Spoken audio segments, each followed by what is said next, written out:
updates that we are tracking that the U.S. lawmakers have now voiced fresh concerns over Trump administration's handling of the U.S.-India relationship, warning that unpredictability on tariffs, immigration and foreign policy risks were weakening the partnership central to America's Indo-Pacific strategy. Now, a pointed warning rang out on Capitol Hill, where a Congresswoman Sydney Dove has asked whether Donald Trump would become the president who lost India, accusing the administration of straining one of America's most vital 21st century partnership through tariffs, visa hikes and political grievances.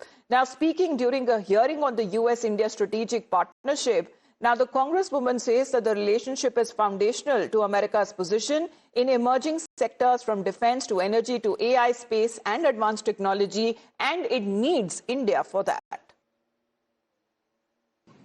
Trump's policies towards India can only be described as cutting our nose to spite our face. And this is doing real and lasting damage to the strategic trust and mutual understanding between our two countries. Because let me be clear, being a coercive partner has a cost. And this poster is worth 1,000 words.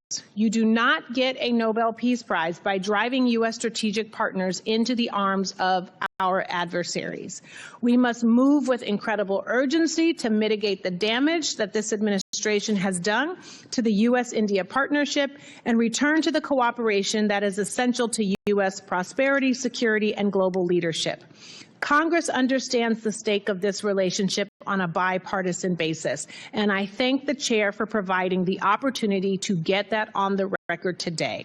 I look forward to a robust discussion, and I yield back. Well, Srinjoy, good morning. A warning coming in, but this warning, will it be heeded by President Trump? Yes, it is a warning, and with President Trump, you can never tell. But it must be remembered that President Trump's popularity ratings are falling. And currently, the Republicans hold a very narrow majority in the House of Representatives.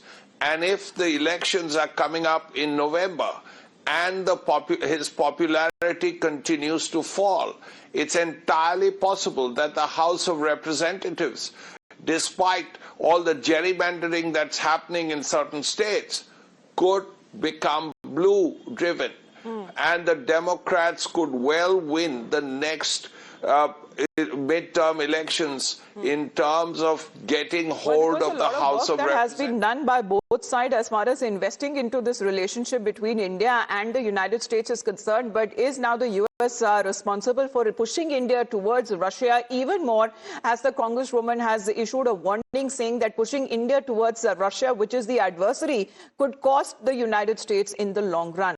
But speaking of United States, Srinjoy, there's another announcement that is now coming in from President Donald Trump and his long-promised gold card. Now it's officially going on sale, offering legal status and eventual pathway to U.S. citizenship for individuals paying $1 million and corporations ponying up twice that per foreign-born employee. Because this is now coming across as far as the national security agenda is concerned. And now we are looking at as far as Donald Trump gold card visa scheme is happening amid the immigration crackdown. Very excitingly for me and for the country, we've just launched the Trump Gold Card. It was about 30 minutes from now. The site goes up, and all funds go to the United States government. It could be a tremendous amount of money. It'll also be able to have people like this keep, as an example, just one example, there are a lot of... Well, Srinjoy, quick response, because Donald Trump is also a businessman. Now, this allows, as far as this gold card, allowing wealthy foreign nationals to secure U.S. residency. Yes, undoubtedly. This is what he's been planning for a long time.